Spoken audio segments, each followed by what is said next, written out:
December 13th. Today is Friday. My name is Alex Lishak.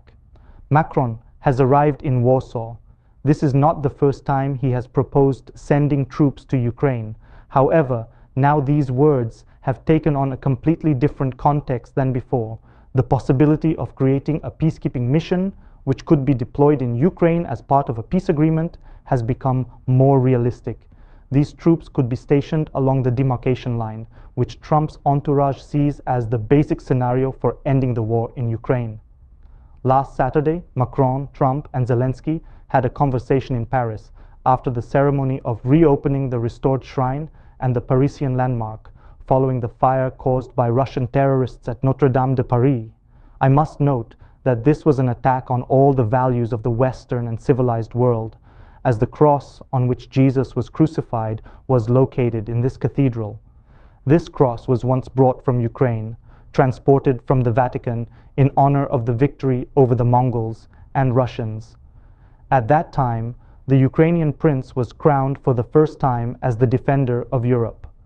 At that time, Ukraine became free but weak, and Europe forced it into a union with Lithuania and then with Poland, which led to even greater wars for the conquest of Moscow and the complete destruction of the Mongol Empire. Unfortunately, Russia was then perceived by the Moscow kingdom as a vassal of the horde seeking to become a European country.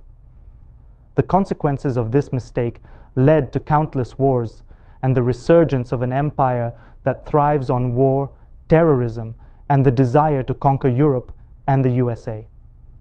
This ideology is being propagated by the KGB of China, and regardless of who becomes the president of Russia, this is a war for ages. The problem is that our planet Earth may not last long. The issue of uncontrolled population growth and an ineffective political and economic system cannot unite humanity.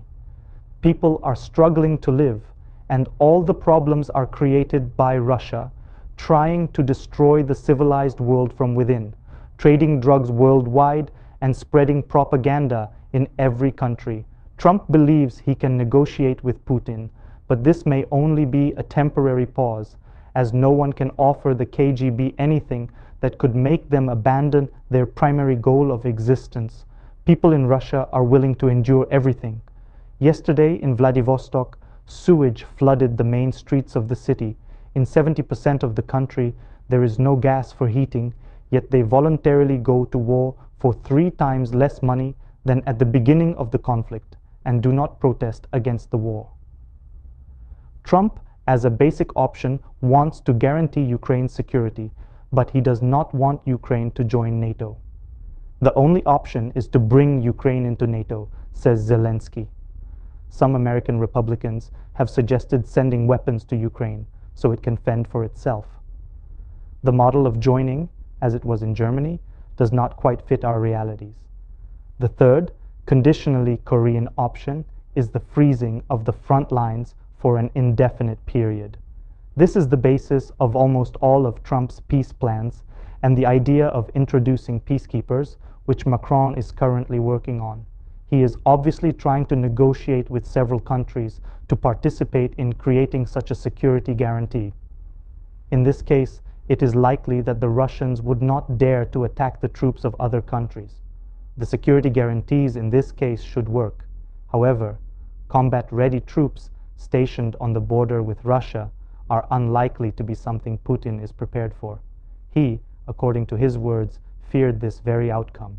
In reality, he cannot become wealthy enough to start a war against another part of Europe without Ukraine and its resources.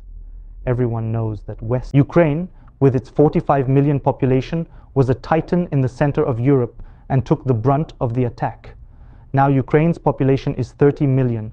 All the others have been displaced across Europe, the USA, and Canada. Putin actually should have attacked the Baltics right away and only fought with Ukraine in the end. This was his strategic mistake. Ukrainians know all too well the ideology, the propaganda nature, and the predatory soul of this country and the fabricated nation that simply united 50 different peoples on its territory, teaching an artificial Russian language that does not correspond to any of the Slavic languages of Central Europe. They call themselves brotherly nations, but in reality, this name is needed only to attack and unite under a common ideology of brotherly peoples. That is why this war has been going on for almost 1,000 years. Did you think Putin was just rambling nonsense in an interview with Carlson? It's always been a war in Ukraine every 50 years. Memory and ignorance of Central European history cloud your ability to understand that we are in the same spiral. The only thing that can break this cycle, which is destroying our world, is a project of a company without owners that we will soon launch on Indiegogo. Join our channel. And as always, watch the video and spread our idea described under the video. The approximate launch on Indiegogo will take place in March. Write to the email address @88gmail.com if you want to become an owner of a company without owners based on a people's cryptocurrency. Together we are many and we cannot be defeated. If one head is cut off, millions will remain, and all those who own this world cannot be killed.